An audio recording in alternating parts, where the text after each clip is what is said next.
چشم روبان دست انداخت سر و کف. شاید من فردا نبودم. به این میگن مقطع الاعضا. علی اکبری ها نمیرن. به این میگن اربنر.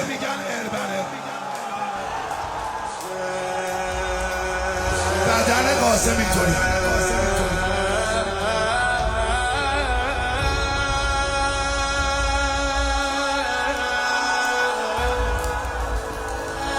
از من بگو به دشمن تلاش بیهوده کرده. گلی که آب نخورده دگر گلاب ندارد. آخریشو نگفتم تاریخ. شاید من فردا نبودم. این یعنی علی اصغر. ضربه یه مو آویزون. هروزاده نیزه زد تو زمین. علی اصغر رو در آورد. شیخ جمال منو نگاه. جلو چشم منو نگاه. جلو چشم روبان دست انداخت سر و کف.